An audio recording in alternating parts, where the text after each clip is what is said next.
पापों को क्षय करने वाली है। तत्संस्तवेन भव संतति सन्निबद्धम्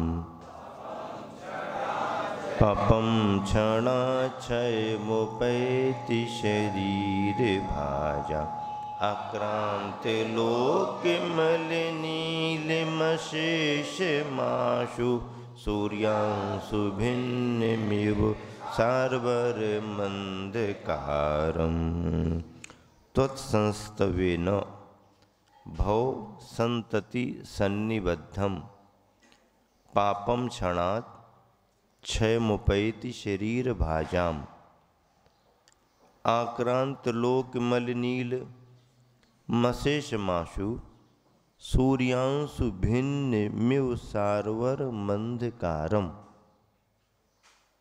सब मिलान करते जाएं, अपनी किताब पर नजर रखें। यहाँ पर आचार्य प्रवर मानतुंग स्वामी ने इस श्लोक में जो भाव प्रकट किया है उसकी पुष्टि भी वो एक उदाहरण के माध्यम से करते हैं। अर्थ लगा लें पहले एक एक शब्द का। त्वत्संस्तवेन आपके स्तवन से, शरीर भाजाम प्राणियों के, भव संतति अनेक भवों के, संतति परंपरा अनेक भवों के, सन्निबद्धम बंधे हुए। क्या बंधे हुए? पापम पाप कर्म, आक्रांत लोकम संपूर्ण लोक में फैले हुए, अली नीलम अली भौरे के समान काले, सूर्यांशु भिन्नम सूर्य की किरणों से छिन्न भिन्न, सारवरम रात्रि संबंधी, अशेषम समस्त, अंधकारम यु अंधकार की तरह, क्षणात आंसू क्षण भर में, शीघ्र ही ज़्यादा विलंब नहीं, शीघ्र ही क्षण भर में, क्षयम उपैति विनाश को प्राप्त हो जाते हैं। सारांश क्या आया आप सबके सामने? जिस प्रकार सूर्य की किरणों से रात्रि का समस्त अंधकार नष्ट हो जाता है, घना अंधेरा, काली काली रात, ऐसा अंधेरा भी किससे नष्ट हो जाता है? सूर्य की किरणों से। कमरे में कितनी अंधेरा हो, बटन दबाया उजाला उजाला हो गया। कितना ही घना अंधेरा क्यों ना हो, लाइट जली कि अंधेरा गया। कितने ही सारे पाप क्यों ना संचित कर लिए हैं इस जीव ने, भव भवांतरों में संसार में भटकते हुए भ्रमण करते हुए कितने ही पापों का संचय क्यों ना कर लिया हो। एक बार भगवान के प्रति भक्ति जाग गई तो वह भगवान की भक्ति उन सारे पापों को नष्ट करने की क्षमता रखती है, नष्ट करने की क्षमता रखती है। जिस प्रकार सूर्य की किरणों से रात्रि का समस्त अंधकार नष्ट हो जाता है, उसी प्रकार हे भगवान आपके स्तोत्र से प्राणियों के अनेक जन्मों के संचित पाप शीघ्र ही नष्ट हो जाते हैं। जहां पर प्रकाश है वहां पर अंधेरा टिक नहीं सकता। प्रकाश नहीं है तो अंधेरे का साम्राज्य तो रहेगा ही रहेगा। भगवान की भक्ति उजाले की तरह है, सूर्य जैसी सामर्थ्य रखती है। एक बार जहाँ सूर्योदय हुआ, सुप्रभात हुआ, अंधेरा तितर बितर हो जाता है। अंधेरा टिक नहीं पाता, क्योंकि सूरज की किरणें आ गई। सूरज की किरणें जैसे पड़ती हैं ना, अंधेरा छटना शुरू हो जाता है। इस श्लोक में जो सारांश आया हुआ है, उसमें शक्ति के रूप में कहा गया कि भुजंग विष उपशामक। भुजंग यानी सर्प, सर्प के विष का समन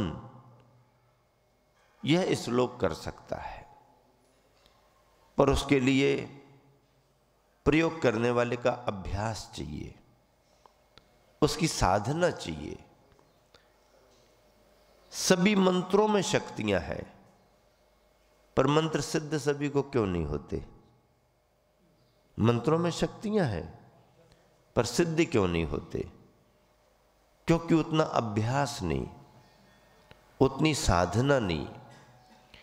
मंत्रों की सिद्धियां साधना से होती हैं। भक्तामर स्तोत्र वही है, श्लोक भी वही है। किसी पर असर पड़ जाता है, किसी पर नहीं पड़ता है।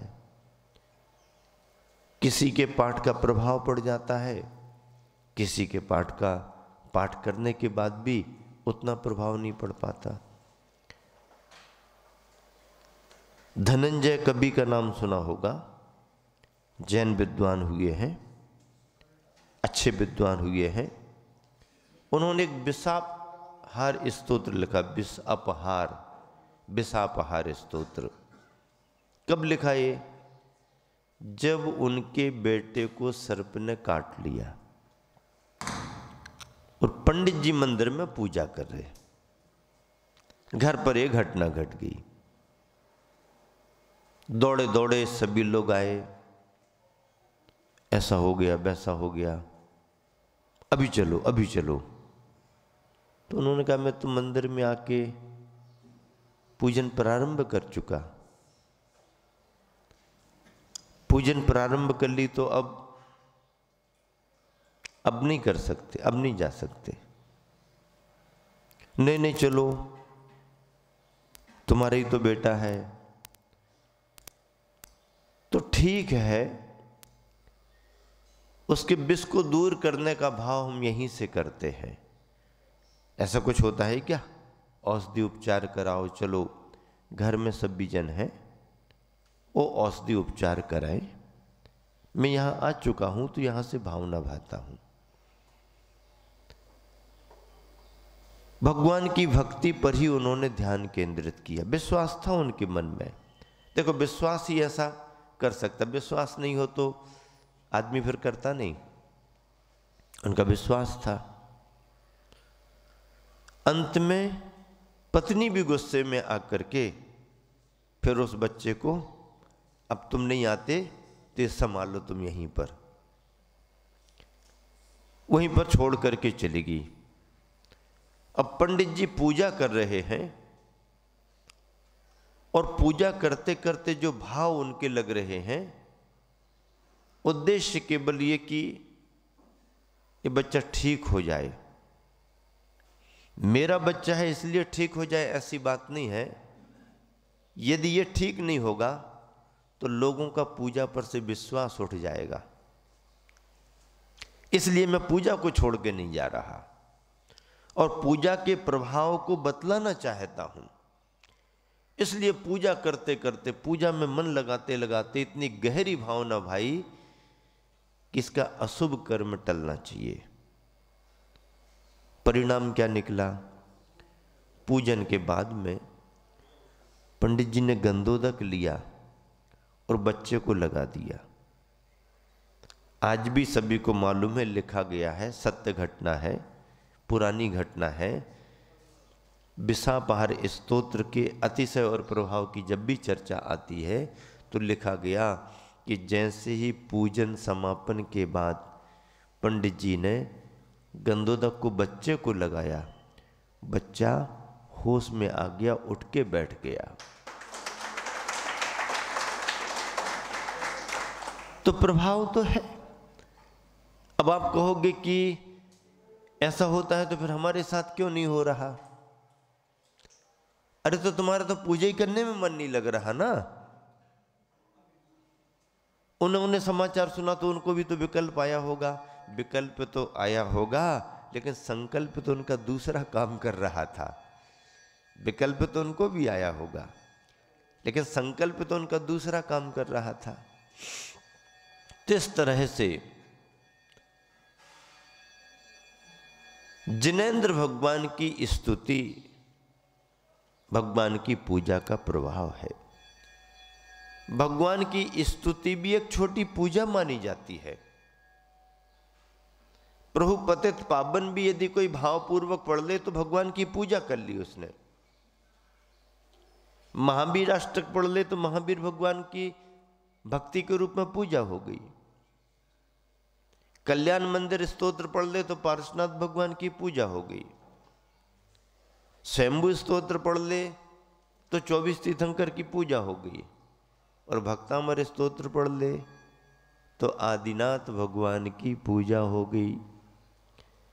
स्तुति भी पूजा ही है, स्तुवन पूजा ही माना गया है। इस तरह से भुजंग विष उपशामक, सर्प का जहर भी यदि किसी को चढ़ गया तो भगवान की भक्ति से जहर का असर भी कम हो सकता है, यहाँ तक कि पूर्ण रूप से समाप्त भी हो सकता है। पर प्रयोग हो, पद्धति हो, उतनी गहरी साधना हो, नौसिखिया के भरोसे नहीं रहना। हाँ, बिच्छू का मंत्र नहीं जानता और सांप की बामी में हाथ डालने चला गया।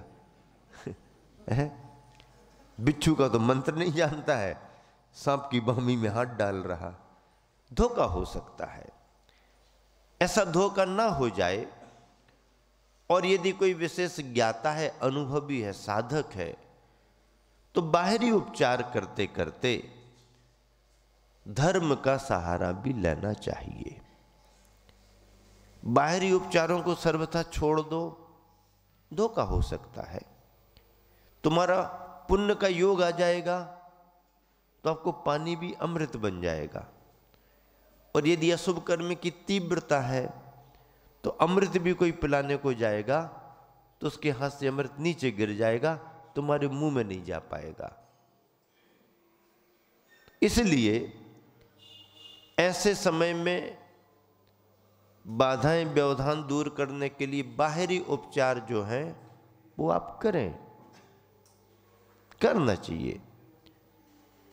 लोक रूढ़िता से बचना चाहिए, अंधविश्वास से भी बचना चाहिए। एकदम बिल्कुल ऐसा नहीं कि उसी पर भरोसा करके।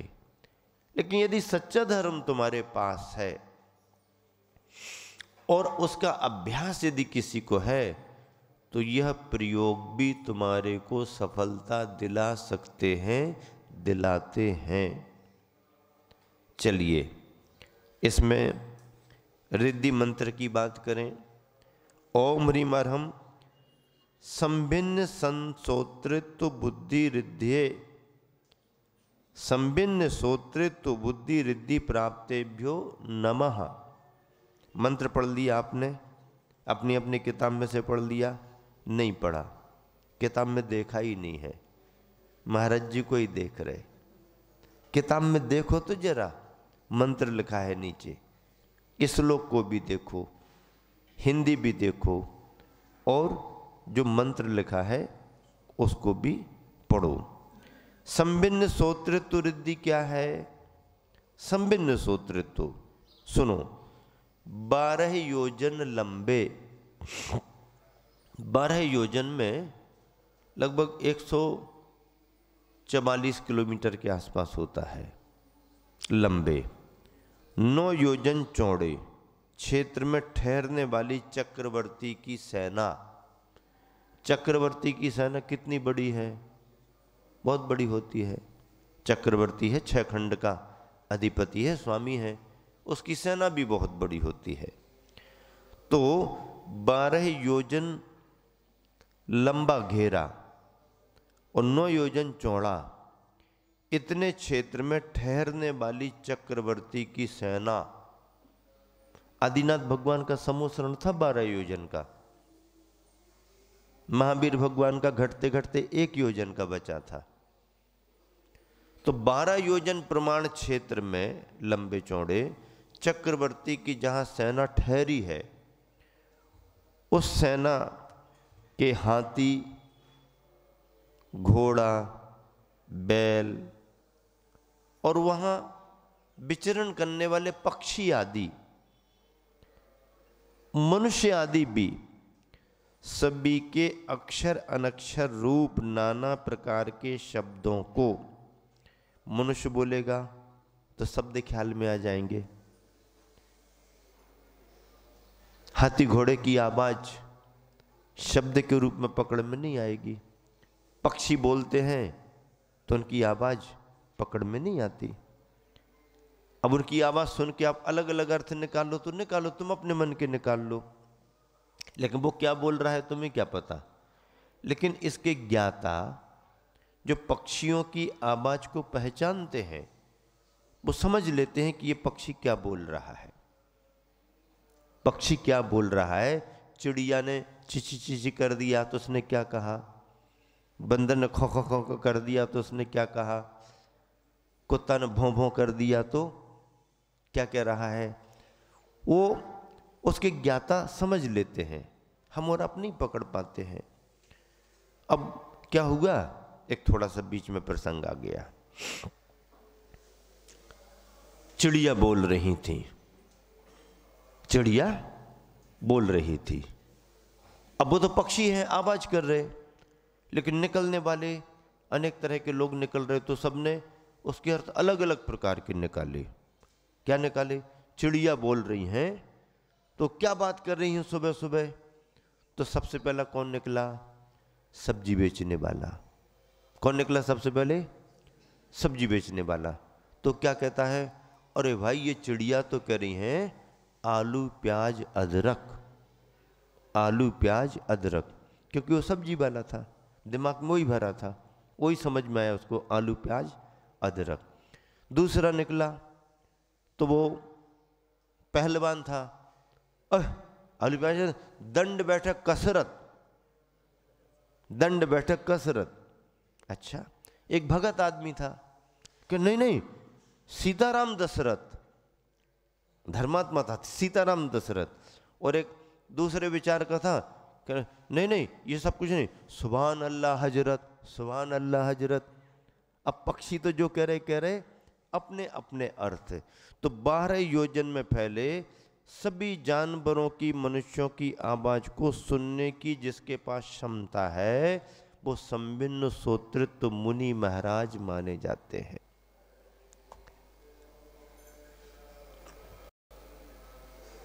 संभिन्न श्रोतृत्व की बात आपके सामने होगी।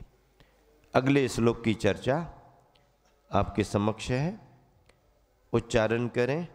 प्रभु की प्रभुता का प्रभाव, प्रभु की प्रभुता का प्रभाव। एक साथ सभी उच्चारण करेंगे। मत्वेति नाथ तव संस्तवनम मयेद, मारव्यते तनुधियापि तव प्रभावात्, चेतो हरिष्यति सतां नलिनीदलेषु, मुक्ता फलद्युतिमुपैति ननु बिंदु।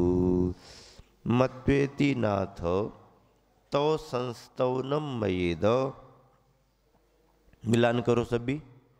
मारव्यते तनुधियापि तव प्रभावात्, चेतो हरिष्यति शताम नलिनी दलेषु मुक्ता फल दुतिमुपैति ननूद बिंदु। ननूद पाठ है, ननूद नहीं है। नूद है, नूंद नहीं, बिंदी नहीं है ऊपर। किन्हीं किन्हीं पुस्तकों में आ जाता है ननूद, ननु उद बिंदु, ननु उद, उद उदक चंदन जल की बिंदु, उद बिंदु। एक एक शब्द का अर्थ लगाएं।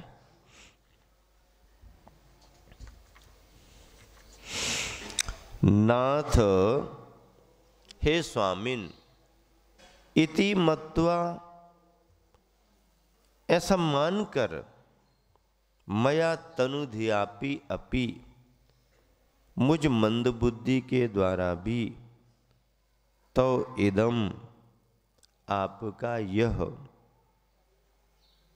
संस्तवनम स्तवन स्तोत्र आरभ्यते प्रारंभ किया जाता है, जो कि तो प्रभावात, आपके प्रभाव से स्तोत्र तो मैं प्रारंभ कर रहा हूं, पर आचार्य प्रवर मानतंग स्वामी क्या कह रहे हैं कि स्तोत्र तो मैं प्रारंभ कर रहा हूं, पर स्तोत्र को प्रभाववान बनाने में आपका प्रभाव काम करेगा। मेरी वर्गनाएं नहीं, मेरे शब्द नहीं, हमारी इस स्तुति को प्रभाववान आपका प्रभाव बनाएगा। बहुत अच्छा उदाहरण दे रहे हैं। क्या दे रहे हैं? सताम, सज्जनों को, भक्तों को। चेता हरिष्यति, चित्त को हरेगा। ननु, निश्चय से उद बिंदु, उद उदक चंदन तंदुल, उद यानी जल, पानी, जल की बूंदें नलिनी दलेषु, नलिनी दलेषु, कमलनी के पत्रों पर। नलिनी दल कमल के पत्र कहलाते हैं, पत्रों पर। मुक्ता फल द्युतिम उपैति, मोती जैसी कांति को प्राप्त होती हैं। पानी की साधारण सी बूंदें, जल की सामान्य सी बूंदें यदि कमल के पत्तों पर गिर जाएं तालाब में, और जब फिर धूप निकलती है तो हरे पर वाइट वाइट कलर की वो बूंदें कैसी चमकदार दिखती हैं, कैसी चमकदार दिखती हैं, जैसे मोती रखे हों, पत्तों पर मोती रखे हों। तो ये जो सामान्य सी जल की बूंद मोती बन रही है, ये जल का प्रभाव है कि कमल पत्र पर रखे जाने का प्रभाव है। किसका प्रभाव है? किसका प्रभाव है? बोलो, किसका प्रभाव है? हाँ, कमल पत्र का प्रभाव है। जमीन में गिर जाए तो, मिट्टी में मिल जाए तो, तुम्हारे कपड़ों पर गिर जाए तो मोती बनेगी? कहाँ बनेगी? कुछ नहीं होगा। तुम स्नान करते हो, फिर देखो पानी मोती बन रहा कि नहीं बन रहा। तुम्हारे ऊपर से जल गिरे तो नाली में चला जाता है, और भगवान की प्रतिमा पर जल गिरे तो क्या बन जाता है? गंधोदक बन जाता है, गंधोदक बन जाता है। प्रभाव किसका है? हमारे शरीर के स्पर्श ने जल को अशुद्ध कर दिया, और भगवान की प्रतिमा के स्पर्श ने जल को पवित्र कर दिया। आप स्नान नहीं करो तो आप अशुद्ध हो, और हम बिना स्नान के भी पवित्र हैं, शुद्ध हैं। क्या आप स्नान नहीं करो तो शुद्ध नहीं हो, और हम बिना स्नान के भी शुद्ध हैं। तुमने खूब तैयार होकर के सोले के कपड़े पहन पहन करके चौका लगाया, अब आप बिना सोले के अंदर गए, बिना नहाए गए, तो आपको आने नहीं देंगे, चौका अशुद्ध हो जाएगा, अभी बाहर रहो तुम।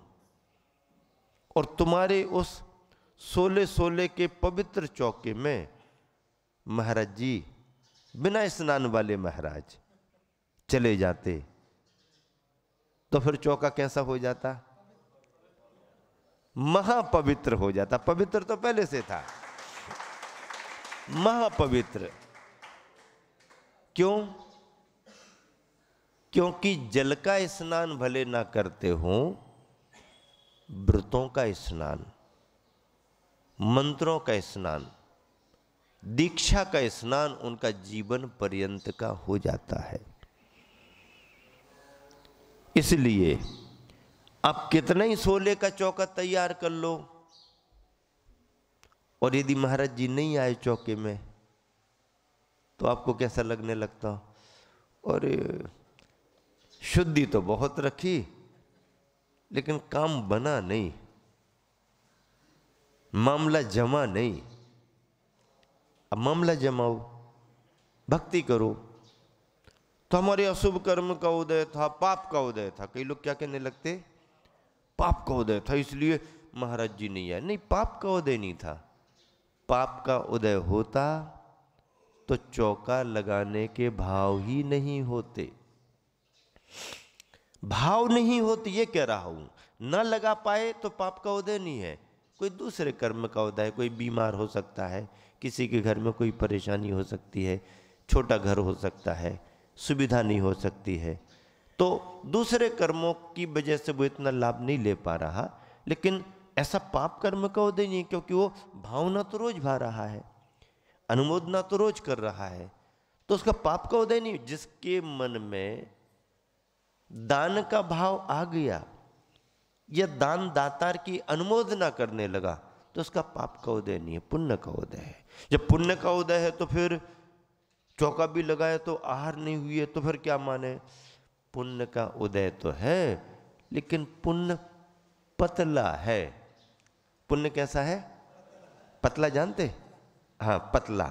एक गाढ़ा होता है, एक पतला होता है। तो पुण्य का उदय तो है, लेकिन पुण्य थोड़ा पतला है। पतला है तो फिर क्या करें? गाढ़ा करो। गाढ़ा कैसे करें? हमसे पूछते हो गाढ़ा कैसे करें? पतले दूध को गाढ़ा कैसे करते? पतले दूध को गाढ़ा कैसे करते हो? हैं? हाँ हाँ, उसको रखो और फिर आंख बंद करके छोड़ के नहीं जाना, नहीं तो नीचे नीचे गर्म होता रहेगा, ऊपर ऊपर कुछ पता ही नहीं पड़ेगा, नीचे से जलना शुरू हो जाएगा। तो क्या करते फिर? हाँ, हिलाओ, हिलाते जाओ, हिलाते जाओ, और ऊपर नीचे जब होता रहता है दूध, धीरे धीरे धीरे धीरे उसका पतलापन कम होता जाता है, कम होता जाता है, गाढ़ापन आता जाता। फिर गाढ़ेपन आने में गंध भी उसकी अलग प्रकार की आने लगती है। फिर जब वो मिलता है तो उसका टेस्ट भी, कीमत भी बढ़ जाती ना। उसको क्या कहते हैं? रबड़ी। हाँ हाँ, क्या कहते हैं? हाँ, रबड़ी। पतला दूध 2 गिलास भी पी लो, क्या मतलब है? 1 प्लेट भी यदि मिल गई, हाँ, अरे भाई आज तो बढ़िया, बहुत अच्छा है। तो रबड़ी, और फिर रबड़ी को और करके मावा बनाओ। तो पतला दूध गाढ़ा कैसे होता है ये जानते हो आप? उसमें आंच देना पड़ती है, तपस्या करना पड़ती है। ठीक ऐसे ही आप अपने पतले पुण्य को गाढ़ा करना चाहते हो तो आपको प्रतीक्षा करना पड़ेगी, तपस्या करना पड़ेगी। उस तपस्या से आपका पतला पुण्य गाढ़ा हो जाएगा। वेस्टेज जाता है, अपना कुछ नहीं जाता, माल कुछ नहीं जाता उसमें से, वेस्टेज जाता है। पतले को गाढ़ा करो तो वेस्टेज भाग बाहर होता है, ओरिजिनल तो सब अंदर रहता है, माल बचा रहता है। तो इस तरह से ये किसका प्रभाव है? ये प्रभु की भक्ति का प्रभाव है, प्रभु की प्रतिमा का प्रभाव है, प्रभु के जीवन का प्रभाव है कि एक साधारण सा साधक साधारण सी शब्दावली में अपने भावों को लेकर के भगवान की स्तुति करता है, तो वही वर्णमाला के अक्षर, वही वर्णमाला के शब्द और उन्हीं शब्दों से जब स्तुति करता है तो वह स्तुति प्रभावकारी कैसे हो जाती है? क्योंकि उसने भगवान की स्तुति की है। जय बोलने वाले का महत्व नंबर 2 पर है, पर उसने जय किसकी बोली है, इससे उसका महत्व बढ़ जाता है। महत्व किससे बढ़ता है? जय किसकी बोली गई? जय भगवान की बोली जाती है। बोलने वाला तो संसारी है ना, संसारी है तो संसार में तो सब कुछ है, लेकिन महत्व किसका है? जो संसार से पार हो चुके, संसार से पार हो चुके ऐसे अरहंतों को, सिद्धों को, उसी मार्ग पर आगे बढ़ते हुए आचार्य उपाध्याय साधुओं को, पंच परमेष्टियों को, जिसने भी याद किया, जिसने भी उनका गुणगान किया, उसका पतला पुण्य गाढ़ा होने लगता है, अशुभ कर्म निकलने लगते हैं, क्षय होने लगते हैं और प्रभु के प्रभाव से उसकी भक्ति में भी प्रभाव बढ़ता है। इस श्लोक में महिमा ये बतलाई गई है कि यह सर्वारिष्ट निवारक, समस्त प्रकार के अरिष्ट यानी बाधा व्यवधानों को दूर करने की सामर्थ्य रखता है, क्योंकि प्रभु की भक्ति का प्रभाव इससे जुड़ा हुआ है। और इसमें सारांश जो लिखा है उसे समझ लें। जिस तरह कमलनी के पत्तों पर पड़ी हुई जल की बूंदें मोती के समान शोभा को पाकर लोगों का चित्त हरती हैं, आकर्षक लगती हैं, मनोहारी लगती हैं, उसी तरह मुझ अल्पज्ञ के द्वारा की गई स्तुति भी आपके प्रभाव से, हे भगवान, आपके प्रभाव से भक्तों के मन को आनंदित करेगी, भक्तों के मन को आनंदित करेगी। रिद्धि मंत्र के प्रभाव में ओम ह्रीम अरहम दूरा स्वादित्व बुद्धि रिद्धि, दूरा स्वादित्व बुद्धि रिद्धि प्राप्तेभ्यो नमः। दूर आस्वादित्व रिद्धि, इसका क्या प्रभाव है? जिह्वा इंद्री के उत्कृष्ट विषय क्षेत्र से बाहर, जिह्वा जो है, जिह्वा अपनी क्षमता से जितनी दूर तक का स्वाद ले सकती है।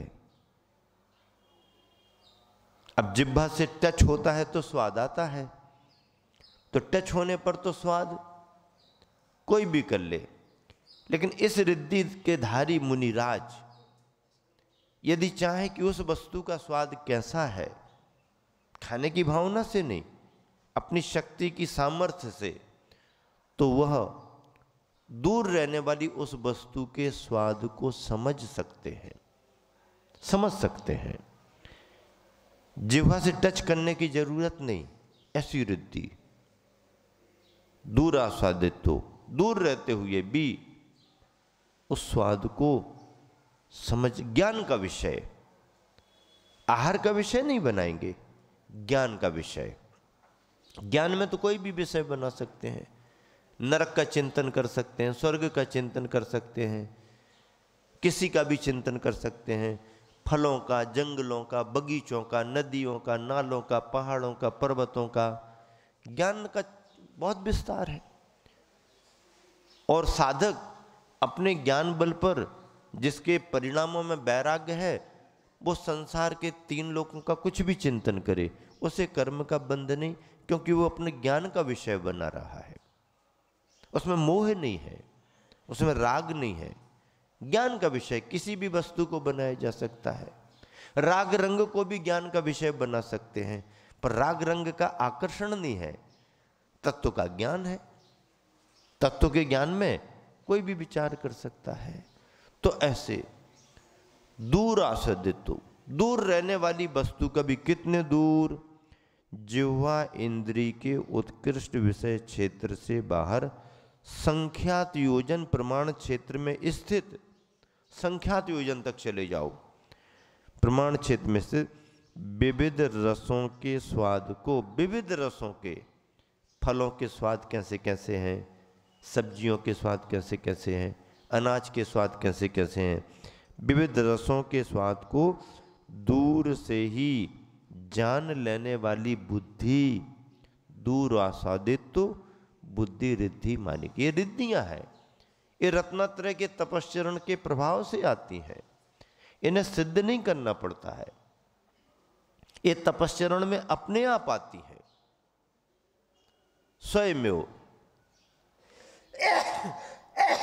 तपस्या के प्रभाव से आती हैं, निष्काम भाव से आती हैं, साधना से आती हैं।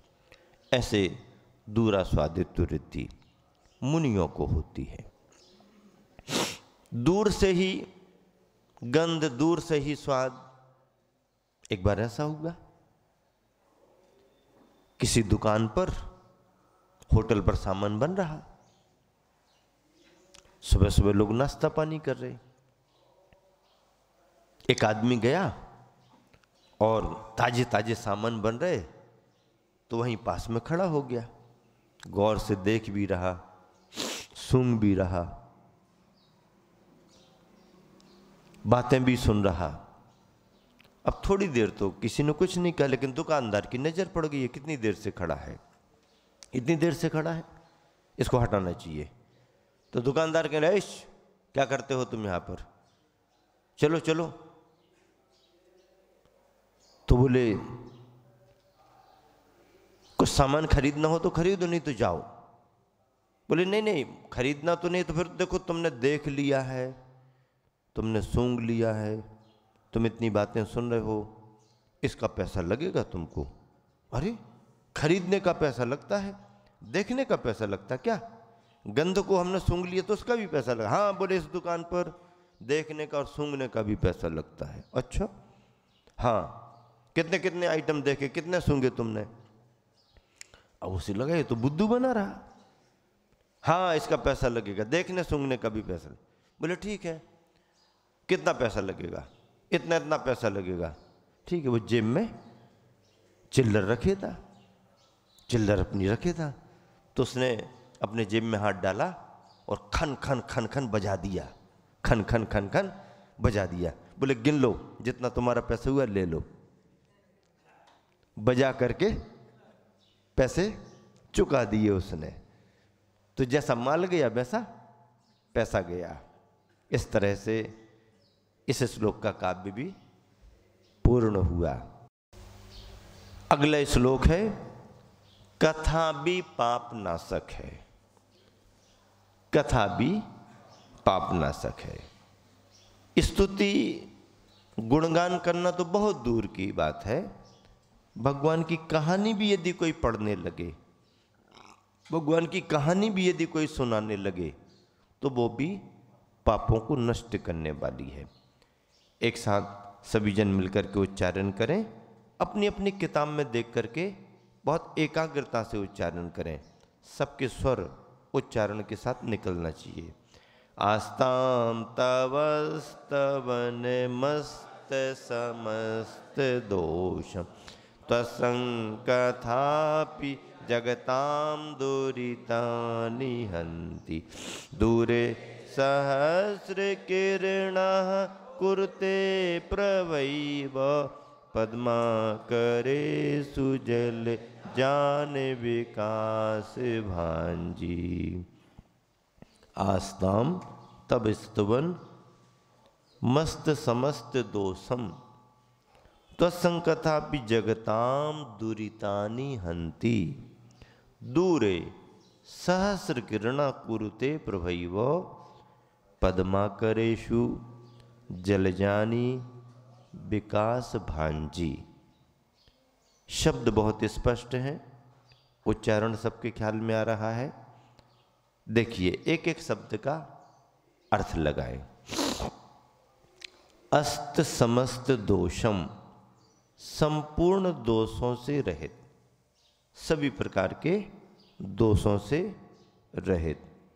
तो संस्तवनम, तो स्तवनम, आपका स्तवन आस्ताम दूर रहे, सभी दोषों से रहित आपका स्तवन तो हे भगवान दूर ही रहे, किंतु त्वत्संकथा भी, आपकी कहानी भी,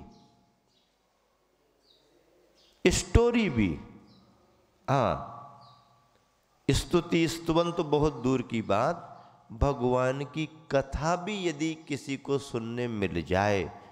आदिनाथ प्रभु का इस नगर में जन्म हुआ, उनके माता पिता ये थे, नगर में ऐसा ऐसा उनका समय बीता, राजपाट ऐसा रहा, फिर दीक्षा ली, केवल ज्ञान पाके समोसरण उपदेश निर्वाण, इतना भी यदि किसी को सुनने मिल जाए। महावीर भगवान, कुंडपुर नगरी, महाराजा सिद्धार्थ, प्रिकारिणी माँ त्रिशला, ऐसा करके इतना सुनने को भी मिल जाए। फिर 30 बरस कैसे बिताए घर में कुमार अवस्था में, फिर वैराग्य पाकर मुनि दीक्षा लेकर के महावीर 12 बरस तक तपस्या कैसे किए, आहार विहार कैसे किया, फिर केवल ज्ञान पा करके समोसरण में कैसे उपदेश दिया, फिर पावापुर जाकर के मोक्ष कैसे पाया, इतना भी यदि किसी को सुनने मिल गया तो भी यह कथा उसके पापों का नाश कराने वाली है। इतनी कथा भी, महावीर भगवान की जय भी यदि किसी ने कह दिया, महावीर भगवान पावापुरी से मोक्ष गए, इतना भी किसी को सुनने मिल गया तो समझो जन्म जन्म के संचित पाप, जैसे अंजुरी में पानी भरा हो, टपकता जाता है, टपकता जाता है, टपकता जाता है, देखते ही देखते अंजुरी खाली हो जाती है। कोई ज़्यादा प्रयास नहीं करना पड़ता, पर भक्ति होना। प्रतिदिन मंदिर क्यों आते? भगवान की भक्ति करने के लिए। प्रतिदिन अभिषेक पूजा क्यों की जाती? भगवान की भक्ति के लिए।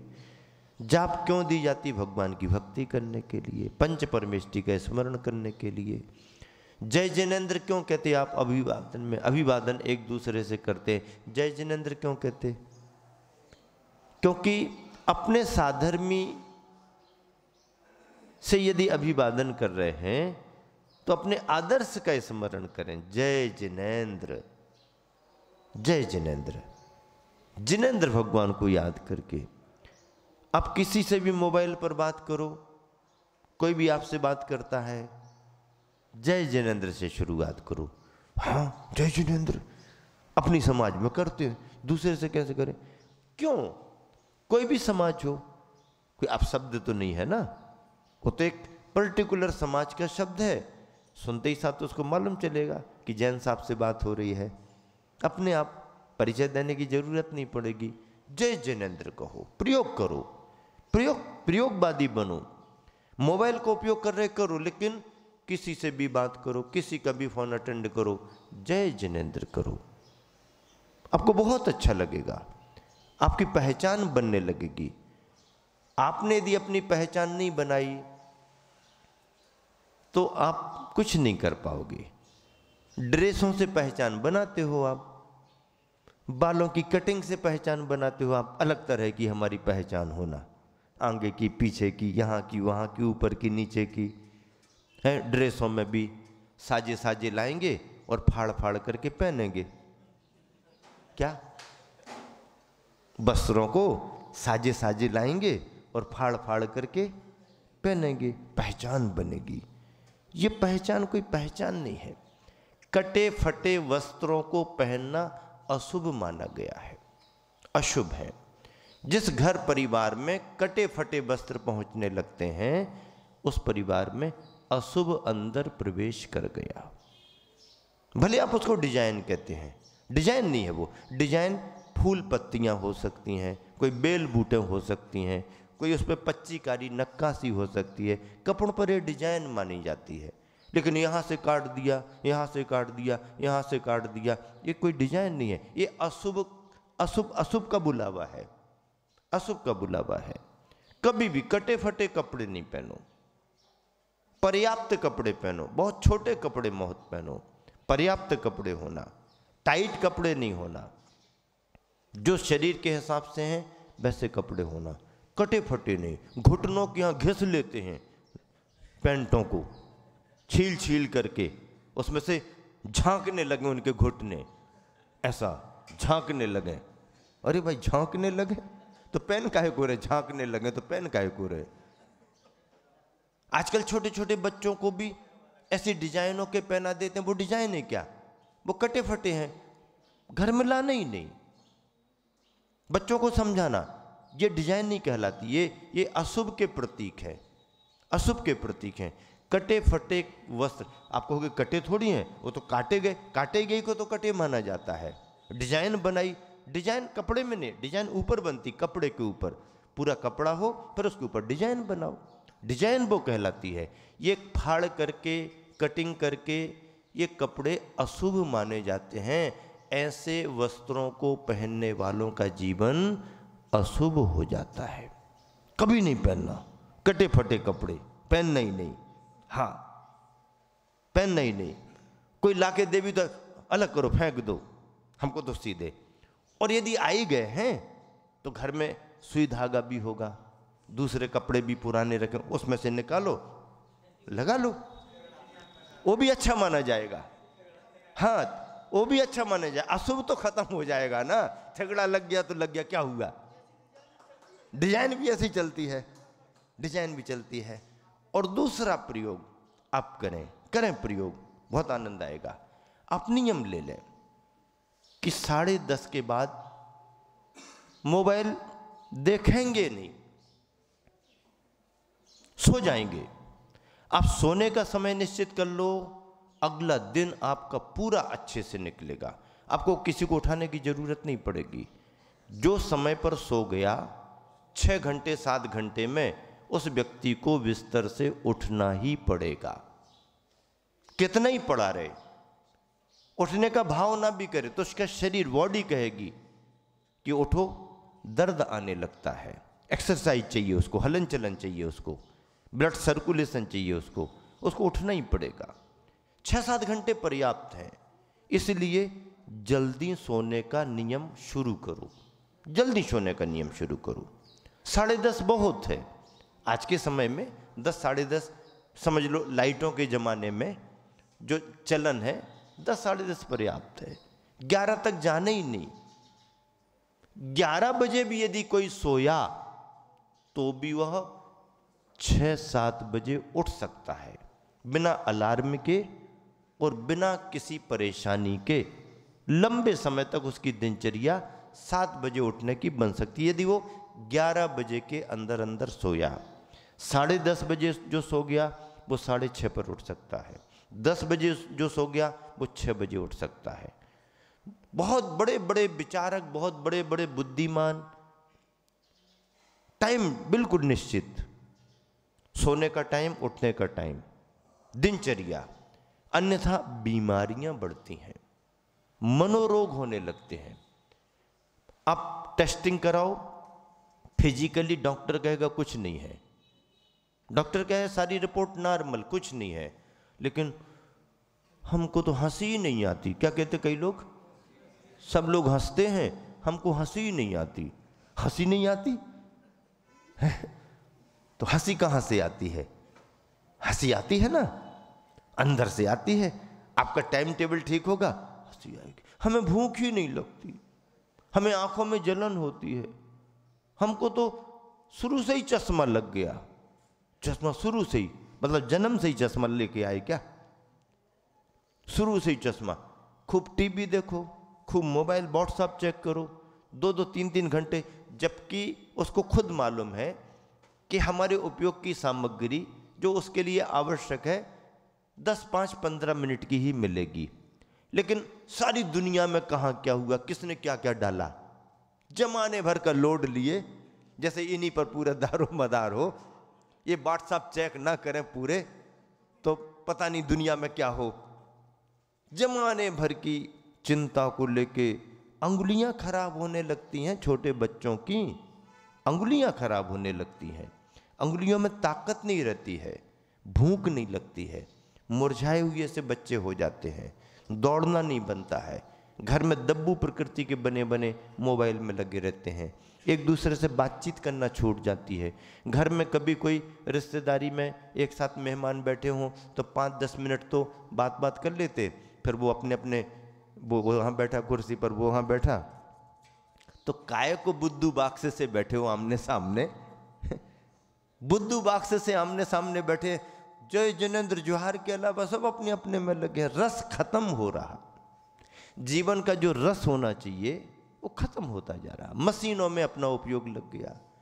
इसलिए मोबाइल का बहुत ज़्यादा उपयोग स्वास्थ्य के लिए हानिकारक है, मन का विघात करने वाला है, मन के उत्साह को समाप्त करने वाला है, शरीर को कमज़ोर बनाने वाला है, मनोरोग पैदा करने वाला है और निराशाओं में ले जाने वाला है। आप लिख करके रखना, जिन वाणी के सामने शास्त्र की गद्दी से बात की जा रही है, यहाँ वहाँ की बात नहीं है, अनुभव सिद्ध बात है। साधन सर्वथा फेंक दो ऐसा नहीं, साधन तुम्हारा है, उपयोग करो, आपका साधन है, उसके फायदे भी हैं, उपयोग भी है, लेकिन उसके इतने आदी नहीं होना कि खाना पीना छूट जाए, नींद हमारी बिगड़ जाए, शरीर पर विपरीत प्रभाव पड़ने लगे। इन बुराइयों से बचना। एक मोबाइल कितने समय तक कितना देखना एक बात, और दूसरी बात, रात्रि उठने की चिंता आप करो मत, हमारी नींद नहीं खुलती, नींद नहीं, ये गाना गाना बंद कर दो, आप तो सोने का समय निश्चित कर लो। आप यदि 10, साढ़े 10, 11 के अंदर अंदर सो गए अपने अभ्यास के अनुसार, इमरजेंसी कभी कभार कोई काम रहते हैं, रात भर भी जागना पड़े, इमरजेंसी बात अलग, रूटीन नहीं होना। और यदि 10 से 11 के बीच में यदि कोई सोने लगा तो सैकड़ों बीमारियां उसकी अपने आप बिना दवाई खाए, और जो भी भोजन करेगा वो भोजन उसके शरीर में लगेगा, वो भोजन उसको फायदा करेगा। ये एक व्यवहारिक संदेश प्रसंग प्राप्त आप सबको दिया। चलिएगा, कथा भी पापनाशक है और उसी में ये कहा गया, तो संकता भी जगताम दुरितानि हंति, जगत के जीवों के पापों को नष्ट करती है। सहस्कृणा सूर्य दूरे अस्ति, दूर रहता है, सूर्य कहाँ रहता है, दूर रहता है, पर उसकी प्रभा ही उसकी किरणें ही पद्मा करेशु, तालाबों में जल जानी कमलों को विकास भांजी कुरुते विकसित कर देती हैं। हे भगवान, आपके स्तुवन की बात तो बहुत दूर की है, आपका गुणगान करें, स्तुति करें, स्तुवन करें, ये बात तो बहुत दूर की है। पवित्र नामोच्चारण में भी, कथा में भी, कहानी में भी जीवों के पाप नष्ट करने की क्षमता है। नहीं आता है कर्म का सिद्धांत, चिंता मत करो। नहीं आता है जीव का सिद्धांत, चिंता मत करो। कर्मकांड जीवकांड नहीं पढ़ पा रहे, चिंता मत करो। सठखंडागम के सूत्र ग्रंथ नहीं पढ़ पा रहे, चिंता मत करो। समय सार का अध्यात्म तुम नहीं समझ पा रहे, चिंता मत करो। आचार्य प्रवर मानतुंग तो कह रहे हैं, भगवान की कथा भी तुम्हारे पापों को नष्ट कर सकती है। भगवान की कथा भी, 24 तीर्थंकर की कहानी भी यदि तुमने पढ़ ली तो तुम्हारे अशुभ कर्म टल जाएंगे, शुभ कर्म पुण्य कर्म का उदय आने लगेगा। हे भगवान, आपकी स्तवन की बात तो दूर ही है, पवित्र कथा में भी जीवों के पाप नष्ट करने की क्षमता है। सूर्य भले ही दूर हो, पर उसकी उज्जवल किरणें ही सरोवर के कमलों को खिला देती हैं। सूरज दूर है, लेकिन तालाब में किरणें भी आ गई तो फूल खिल जाते हैं, फूल खिल जाते हैं। इस श्लोक में जो प्रभाव अनुभूत किया गया है वो ये है, तस्कर भय विध्वंसक। तस्कर चोर, चोरों को तस्कर कहते हैं। उनका डर सभी को रहता है। सुरक्षित अपना रखा हुआ सामान भी चोरों की नज़र में आ जाता है। आप कितनी अच्छे से अपने पॉकेट में मनी रखो, पॉकेट मार को आभास हो जाता है। कितनी अच्छे से जेब में कीमती सामान रखो सुरक्षित, जेब कतरों की नज़र पड़ ही जाती है, तो चिंता होती है, परेशानी होती। लेकिन यह श्लोक यदि किसी के साथ भावों में है तो तस्करों का भय भी दूर हो सकता है, भय से भी हम बच सकते हैं। इसमें रिद्धि मंत्र कौन सा है? ओम ह्रीम अरहम दूर स्पर्शत्व, स्पर्श करने संबंधी। बुद्धि रिद्धि दूर स्पर्शत्व बुद्धि रिद्धि प्राप्तेभ्यो नमः। दूर से ही अपन को टच करने पर मालूम होता है गर्म है कि ठंडा है, कठोर है कि नरम है। लेकिन इस रिद्धि के धारी मुनि राजों को दूर से ही स्पर्शन इंद्रिय के उत्कृष्ट विषय क्षेत्र से बाहर संख्यात योजन प्रमाण क्षेत्र में स्थित 8 प्रकार के स्पर्श को जान लेने वाली बुद्धि रिद्धि दूर स्पर्श। 8 प्रकार के स्पर्श कौन? ठंडा, गरम, हल्का, भारी, कड़ा, नरम, रूखा, चिकना, बिना टच किए। संख्यात योजन प्रमाण दूर भी कोई वस्तु है तो अपने ज्ञान बल से उसका स्पर्श कैसा है, किस गुण को लेकर के है, वो ख्याल में आ जाता है। इस तरह से भक्तामर स्तोत्र में आप सभी निरंतर भगवान की भक्ति का आनंद ले रहे हो। भक्ति पुण्यदायिनी और पापनाशनी होती है। इसी शुभ भावना से विराम देता हूँ। महावीर